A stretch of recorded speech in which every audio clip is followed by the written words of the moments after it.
Hello student बच्चों, आज का हमारा पाठ है पाठ 3 गिल्लू।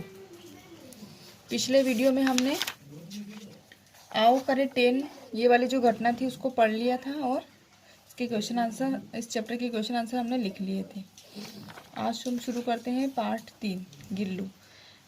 गिल्लू मीन्स गिलहरी के बारे में है ये चैप्टर, और ये चैप्टर महादेवी वर्मा ने लिखा है। महादेवी वर्मा एक लेखिका, कवियत्री और एक अध्यापिका होने के साथ साथ एक कुशल चित्रकार भी थी। उन्हीं के बारे में है। मतलब उनको पशु पक्षियों को पालने का भी बहुत शौक था। जो महादेवी वर्मा थी उनको पशु पक्षियों में मतलब बहुत इंटरेस्ट था। वो किसी भी पशु पक्षी की अगर वो कोई घायल है या कोई परेशान है या किसी मुसीबत में फंस गया है तो मतलब वो उसको ऐसे नहीं छोड़ सकती थी। वो पशु पक्षियों के प्रति बहुत प्रेम रखती थी। तो ये चैप्टर भी है गिलहरी के बारे में, जिसको महादेवी वर्मा ने गिल्लू नाम दिया था, और उसी के बारे में ये चैप्टर है। तो इसको हम पढ़ेंगे और अच्छे से समझेंगे। क्या आपके घर में कोई पालतू पशु या पक्षी है? बहुतों के घर में पशु पक्षी होते हैं। जैसे कोई तोता पालता है और कोई गिलहरी, कोई खरगोश, है ना। तो किसी न किसी के घर में कोई ना कोई पशु पक्षी होते ही होते हैं। आई थिंक पशुओं को पालना उचित नहीं है, ये सभी जानते ही हैं कि हमें उनकी स्वतंत्रता को नहीं छीनना चाहिए। फिर भी कोई न कोई पशुओं को या पक्षियों को पालता है। वह क्या खाता है? आपके घर में अगर कोई पशु पक्षी है तो वो क्या खाते हैं? आप उसकी देखभाल कैसे करते हैं?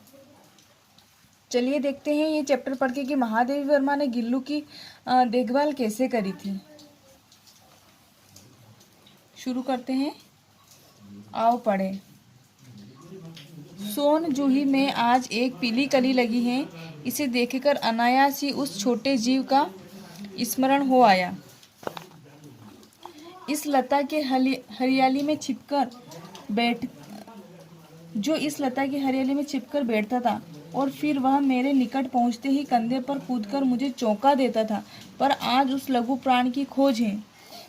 सोन जूही मीन्स फूलों की एक बेल होती है ना, एक प्रकार। सोन जूही पे पीले पीले फूल खिलते हैं ना, वो जो बेल होती है उसको बोलते हैं। तो उसको देखकर महादेवी वर्मा क्या कह रही है कि सोन जूही में आज पीली कली लगी हुई थी। तो उसको देखकर अनायास ही, मतलब स्वतः ही, अचानक ही उस छोटे से जीव का मतलब छोटे से जीव की याद आ गई जो इस लता की हरियाली में छिपकर बैठता था और फिर मेरे निकट पहुंचते ही कंधे पर कूदकर मुझे चौंका देता था। पर आज उस लघु प्राण की खोज है। क्या महादेवी वर्मा किसी गिलहरी की बात कर रही है या किसी उस प्राणी की बात कर रही है जिससे वो बहुत अटैच हुआ करती थी? किसकी बात कर रही है? ये जो लाइनें अपन लास्ट की लाइनों से रिलेटेड करेंगे तब आपको ये लाइनें समझ में अच्छे से आ जाएगी। तो वो कह रही है कि जो पीली कली खिली है सोन जूही की उसमें, तो उसको देखकर उस छोटे जीव की याद आ गई है जो इस लता की हरियाली में छिपकर बैठा रहता था और उसके पास आते ही वो उछल कूद करने लगता था और महादेवी वर्मा को चौंका देता था। तो आज भी मुझे उस लघु प्राण की खोज है, मतलब उस छोटी सी नन्ही सी जान की मुझे तलाश है कि कहीं ये वो पीली कली वो ही तो नहीं, ऐसा वो सोच रही है। वह अब तक तो सोन जूही की जड़ में मिट्टी होकर मिल गया होगा। कौन जाने सुनहरी कली के बहाने वही मुझे चौंकाने ऊपर आया हो। महादेवी वर्मा जिस लघु प्राण, जिस नन्ही जान के बारे में बात कर रही है, वो कह रही है कि जो अब तक तो वो सोन जूही के जड़ में, मतलब वो जो सोन जूही की जो जड़ थी वहाँ पर रहता था, वहीं पे वो खेलता था और वहीं पर मतलब उछल कूद करता था। तो वो कह रही है कि अब तक तो मिट्टी होकर वो मिट्टी में मिल गया होगा। कौन जाने, हो सकता है कि सोन जूही कली के बहाने भी वो चौंकाने ऊपर आया हो। मतलब हो सकता है कि वो मिट्टी में मिल गया हो लेकिन फिर भी कभी फूल बनकर वो मुझे चौंकाने ऊपर आया हो। ये वही नन्हा जीव तो नहीं जो कहीं खो गया था? क्या ये वही जीव है जो कुछ टाइम पहले मेरे पास उछल कूद करता था, खेलता था, लेकिन आज वो नहीं है? तो ऐसा तो नहीं कि वो सोन जूही के ऊपर जो पीली कली खिली है उसके रूप में उसका नया जन्म हुआ हो।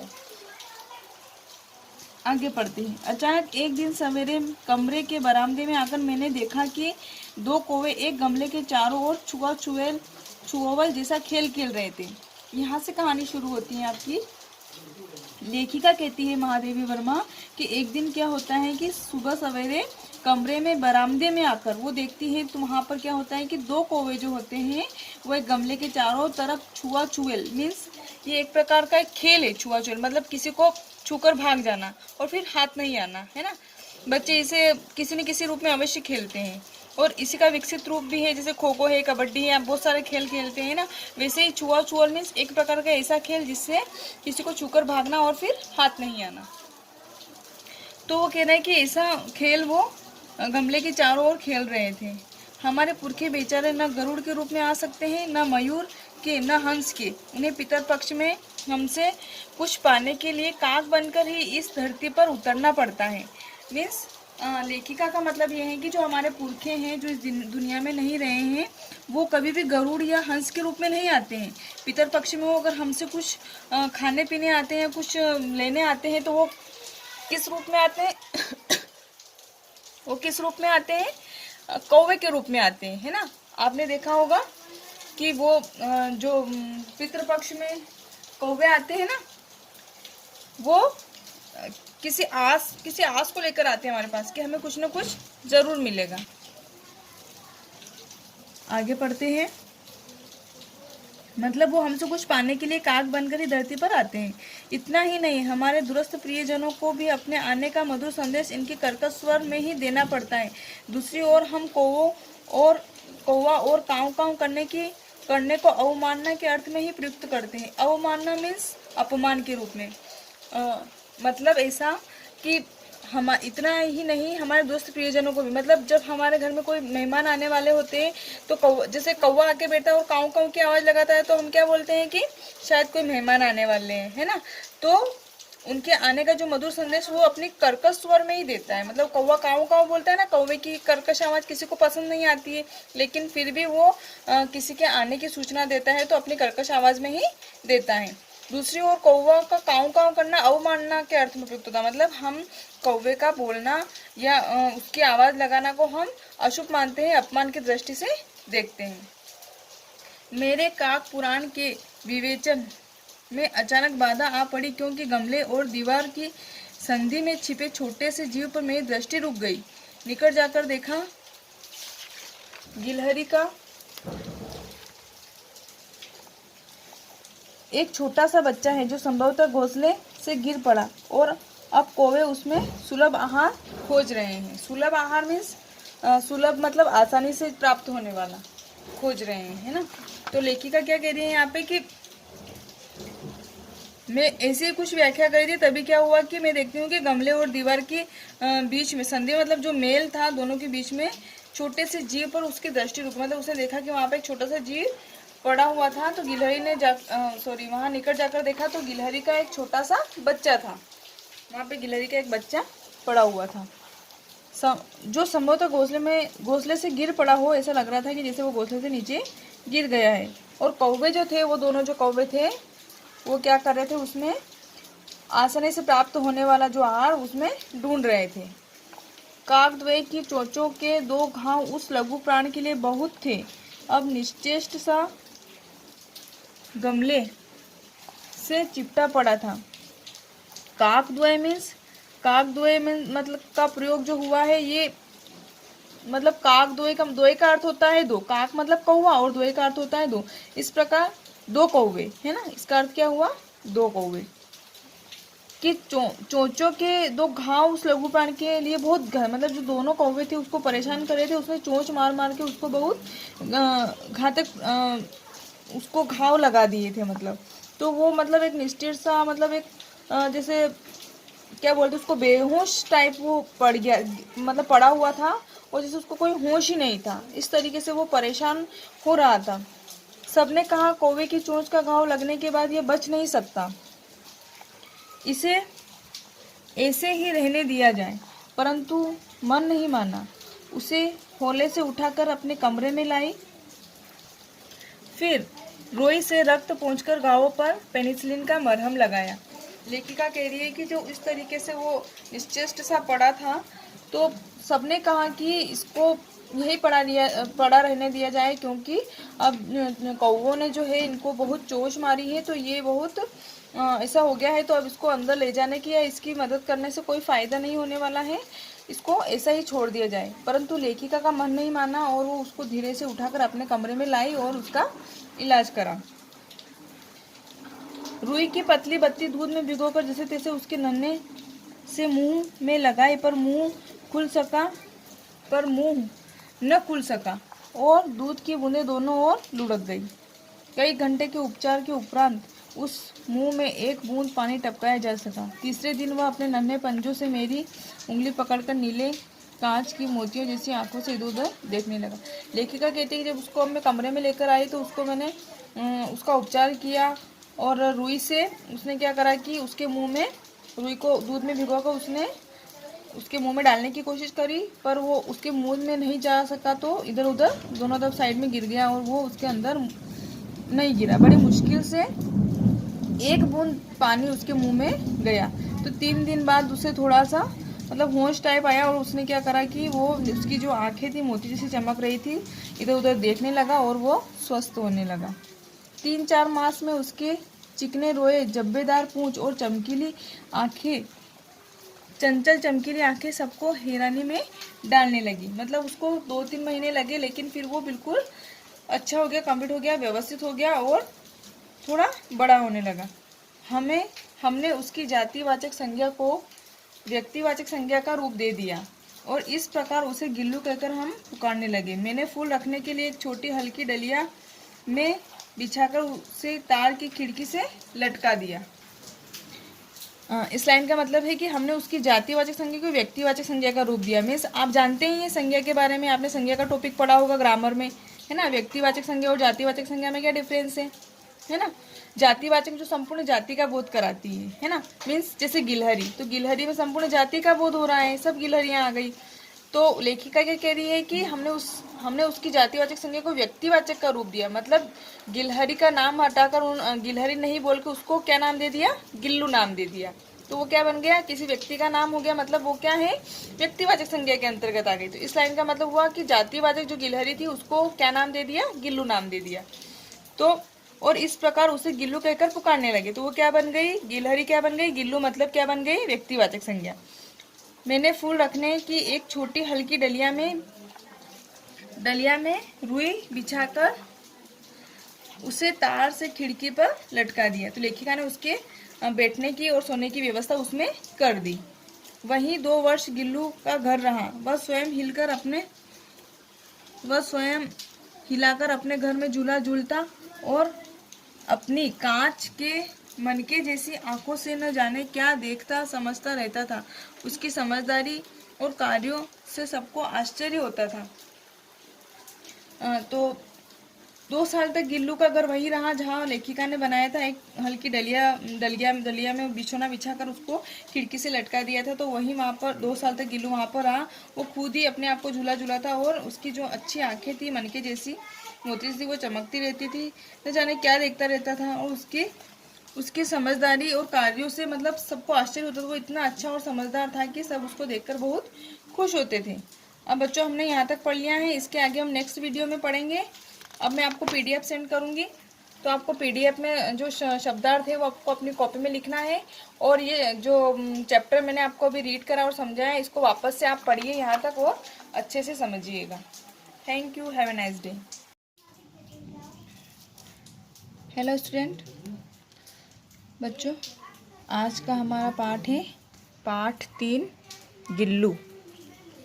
पिछले वीडियो में हमने आओ करे 10 ये वाली जो घटना थी उसको पढ़ लिया था और इसके क्वेश्चन आंसर, इस चैप्टर के क्वेश्चन आंसर हमने लिख लिए थे। आज हम शुरू करते हैं पाठ 3 गिल्लू। गिल्लू मीन्स गिलहरी के बारे में है ये चैप्टर, और ये चैप्टर महादेवी वर्मा ने लिखा है। महादेवी वर्मा एक लेखिका, कवियत्री और एक अध्यापिका होने के साथ साथ एक कुशल चित्रकार भी थी। उन्हीं के बारे में है। मतलब उनको पशु पक्षियों को पालने का भी बहुत शौक था। जो महादेवी वर्मा थी उनको पशु पक्षियों में मतलब बहुत इंटरेस्ट था। वो किसी भी पशु पक्षी की अगर वो कोई घायल है या कोई परेशान है या किसी मुसीबत में फंस गया है तो मतलब वो उसको ऐसे नहीं छोड़ सकती थी। वो पशु पक्षियों के प्रति बहुत प्रेम रखती थी। तो ये चैप्टर भी है गिलहरी के बारे में, जिसको महादेवी वर्मा ने गिल्लू नाम दिया था, और उसी के बारे में ये चैप्टर है। तो इसको हम पढ़ेंगे और अच्छे से समझेंगे। क्या आपके घर में कोई पालतू पशु या पक्षी है? बहुतों के घर में पशु पक्षी होते हैं, जैसे कोई तोता पालता है, और कोई गिलहरी, कोई खरगोश, है ना। तो किसी न किसी के घर में कोई ना कोई पशु पक्षी होते ही होते हैं। आई थिंक पशुओं को पालना उचित नहीं है, ये सभी जानते ही हैं कि हमें उनकी स्वतंत्रता को नहीं छीनना चाहिए। फिर भी कोई न कोई पशुओं को या पक्षियों को पालता है। वह क्या खाता है? आपके घर में अगर कोई पशु पक्षी है तो वो क्या खाते हैं? आप उसकी देखभाल कैसे करते हैं? चलिए देखते हैं ये चैप्टर पढ़ के कि महादेवी वर्मा ने गिल्लू की देखभाल कैसे करी थी। शुरू करते हैं, आओ पढ़े। सोन जूही में आज एक पीली कली लगी है। इसे देखकर अनायास ही उस छोटे जीव का स्मरण हो आया। इस लता के हरियाली में छिपकर बैठता था, और फिर वह मेरे निकट पहुंचते ही कंधे पर कूदकर मुझे चौंका देता था। पर आज उस लघु प्राण की खोज है। सोन जूही मीन्स फूलों की एक बेल होती है ना, एक प्रकार। सोन जूही पे पीले पीले फूल खिलते हैं ना, वो जो बेल होती है उसको बोलते हैं। तो उसको देखकर महादेवी वर्मा क्या कह रही है कि सोन जूही में आज पीली कली लगी हुई थी, तो उसको देखकर अनायास ही, मतलब स्वतः ही, अचानक ही उस छोटे से जीव का मतलब छोटे से जीव की याद आ गई, जो इस लता की हरियाली में छिपकर बैठता था, और फिर मेरे निकट पहुंचते ही कंधे पर कूदकर मुझे चौंका देता था। पर आज उस लघु प्राणी की खोज है। क्या महादेवी वर्मा किसी गिलहरी की बात कर रही है, या किसी उस प्राणी की बात कर रही है जिससे वो बहुत अटैच हुआ करती थी? इसकी बात कर रही है। ये जो लाइनें अपन लास्ट की लाइनों से रिलेटेड करेंगे, तब आपको ये लाइनें समझ में अच्छे से आ जाएगी। तो वो कह रही है कि जो पीली कली खिली है सोन जूही की उसमें, तो उसको देखकर उस छोटे जीव की याद आ गई है, जो इस लता की हरियाली में छिपकर बैठा रहता था, और उसके पास आते ही वो उछल कूद करने लगता था और महादेवी वर्मा को चौंका देता था। तो आज भी मुझे उस लघु प्राण की खोज है, मतलब उस छोटी सी नन्ही सी जान की मुझे तलाश है कि कहीं ये वो पीली कली वो ही तो नहीं, ऐसा वो सोच रही है। वह अब तक तो सोन जूही की जड़ में मिट्टी होकर मिल गया होगा। कौन जाने सुनहरी कली के बहाने वही मुझे चौंकाने ऊपर आया हो। महादेवी वर्मा जिस लघु प्राणी, जिस नन्ही जान के बारे में बात कर रही है, वो कह रही है कि जो अब तक तो वो सोन जूही के जड़ में, मतलब वो जो सोन जूही की जो जड़ थी वहाँ पर रहता था, वहीं पे वो खेलता था और वहीं पर मतलब उछल कूद करता था। तो वो कह रही है कि अब तक तो मिट्टी होकर वो मिट्टी में मिल गया होगा।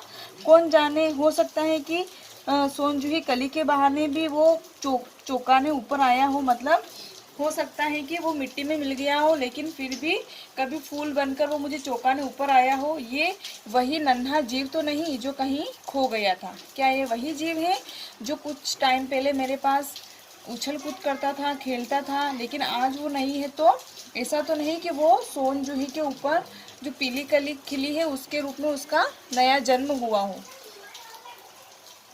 आगे पढ़ते हैं। अचानक एक दिन सवेरे कमरे के बरामदे में आकर मैंने देखा कि दो कौवे एक गमले के चारों ओर छुआवल जैसा खेल रहे थे। यहाँ से कहानी शुरू होती है आपकी। लेखिका कहती है महादेवी वर्मा कि एक दिन क्या होता है कि सुबह सवेरे कमरे में बरामदे में आकर वो देखती है, तो वहाँ पर क्या होता है कि दो कौवे जो होते हैं वो एक गमले के चारों तरफ छुआछुएल मीन्स ये एक प्रकार का एक खेल है। छुआछुएल मतलब किसी को छूकर भाग जाना और फिर हाथ नहीं आना, है ना। बच्चे इसे किसी न किसी रूप में अवश्य खेलते हैं, और इसी का विकसित रूप भी है, जैसे खो खो है, कबड्डी है, बहुत सारे खेल खेलते हैं ना। वैसे ही छुआछुएल मीन्स एक प्रकार का ऐसा खेल जिससे किसी को छूकर भागना और फिर हाथ नहीं आना। तो वो कह रहे हैं कि ऐसा खेल वो गमले के चारों ओर खेल रहे थे। हमारे पुरखे बेचारे न गरुड़ के रूप में आ सकते हैं, न मयूर के, न हंस के। उन्हें पितर पक्ष में हमसे कुछ पाने के लिए काक बनकर ही इस धरती पर उतरना पड़ता है। मीन्स लेखिका का मतलब ये है कि जो हमारे पुरखे हैं, जो इस दुनिया में नहीं रहे हैं, वो कभी भी गरुड़ या हंस के रूप में नहीं आते हैं। पितर पक्ष में वो अगर हमसे कुछ खाने पीने आते हैं, कुछ लेने आते हैं, तो वो किस रूप में आते हैं? वो किस रूप में आते हैं? कौवे के रूप में आते हैं, है ना। आपने देखा होगा कि वो जो पितृपक्ष में कौवे आते हैं ना, वो किसी आस को लेकर आते हैं हमारे पास कि हमें कुछ ना कुछ जरूर मिलेगा। आगे पढ़ते हैं। मतलब वो हमसे कुछ पाने के लिए काक बनकर ही धरती पर आते हैं। इतना ही नहीं, हमारे दूरस्थ प्रियजनों को भी अपने आने का मधुर संदेश इनके कर्कश स्वर में ही देना पड़ता है। दूसरी ओर हम कौवा और काव काव करने को अवमानना के अर्थ में ही प्रयुक्त करते हैं। अवमानना मीन्स अपमान के रूप में। मतलब ऐसा कि हम इतना ही नहीं, हमारे दोस्त प्रियजनों को भी, मतलब जब हमारे घर में कोई मेहमान आने वाले होते हैं तो जैसे कौवा आके बैठा और काऊ काऊ की आवाज़ लगाता है, तो हम क्या बोलते हैं कि शायद कोई मेहमान आने वाले हैं, है ना। तो उनके आने का जो मधुर संदेश वो अपनी कर्कश स्वर में ही देता है। मतलब कौवा काऊ काऊ बोलता है ना, कौवे की कर्कश आवाज़ किसी को पसंद नहीं आती है, लेकिन फिर भी वो किसी के आने की सूचना देता है तो अपनी कर्कश आवाज़ में ही देता है। दूसरी ओर कौवा का काऊ काऊ करना अवमानना के अर्थ में प्रयुक्त होता है। मतलब हम कौवे का बोलना या उसकी आवाज़ लगाना को हम अशुभ मानते हैं, अपमान की दृष्टि से देखते हैं। मेरे काक पुराण के विवेचन में अचानक बाधा आ पड़ी, क्योंकि गमले और दीवार की संधि में छिपे छोटे से जीव पर मेरी दृष्टि रुक गई। निकट जाकर देखा, गिलहरी का एक छोटा सा बच्चा है जो संभवतः घोंसले से गिर पड़ा, और अब कौवे उसमें सुलभ आहार खोज रहे हैं। सुलभ आहार मीन्स सुलभ मतलब आसानी से प्राप्त होने वाला, खोज रहे हैं, है ना। तो लेखिका क्या कह रही है यहाँ पे कि मैं ऐसे ही कुछ व्याख्या करी थी, तभी क्या हुआ कि मैं देखती हूँ कि गमले और दीवार के बीच में संधि, मतलब जो मेल था दोनों के बीच में, छोटे से जीव पर उसकी दृष्टि रुकी। मतलब उसने देखा कि वहाँ पे एक छोटा सा जीव पड़ा हुआ था, तो गिलहरी ने वहाँ निकट जाकर देखा तो गिलहरी का एक छोटा सा बच्चा था।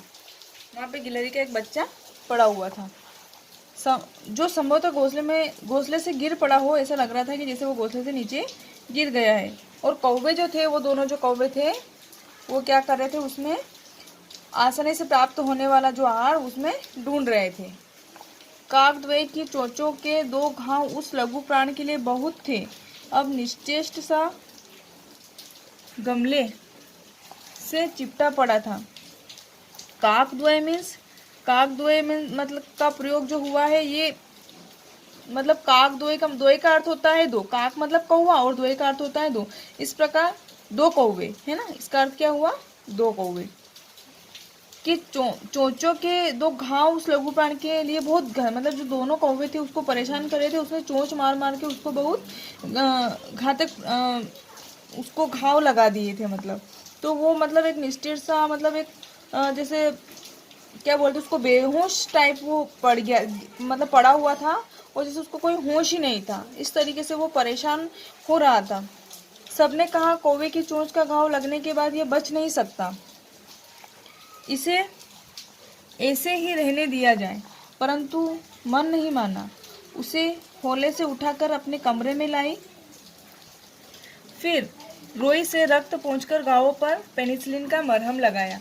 लेखिका कह रही है कि जो इस तरीके से वो निश्चेष्ट सा पड़ा था, तो सबने कहा कि इसको यही पड़ा रहने दिया जाए, क्योंकि अब कौवों ने जो है इनको बहुत चोट मारी है, तो ये बहुत ऐसा हो गया है, तो अब इसको अंदर ले जाने की या इसकी मदद करने से कोई फ़ायदा नहीं होने वाला है, इसको ऐसा ही छोड़ दिया जाए। परंतु लेखिका का मन नहीं माना, और वो उसको धीरे से उठाकर अपने कमरे में लाई और उसका इलाज करा।